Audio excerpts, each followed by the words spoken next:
பாட்டி நீ சொன்னதெல்லாம் கேட்டாச்சு. இது ஒரு பெரிய தகுந்த வீடு பாட்டி.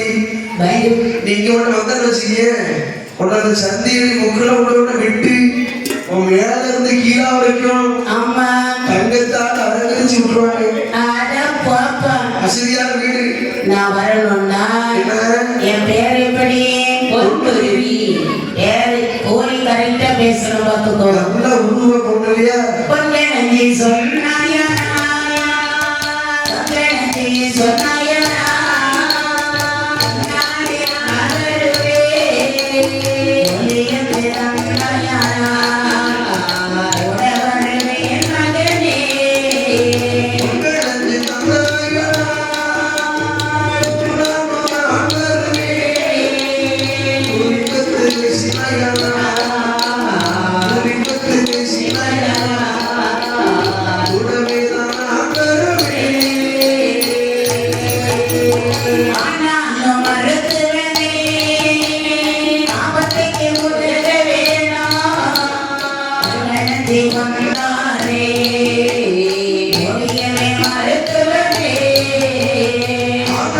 மருத்துவமே ஆபத்துக்கு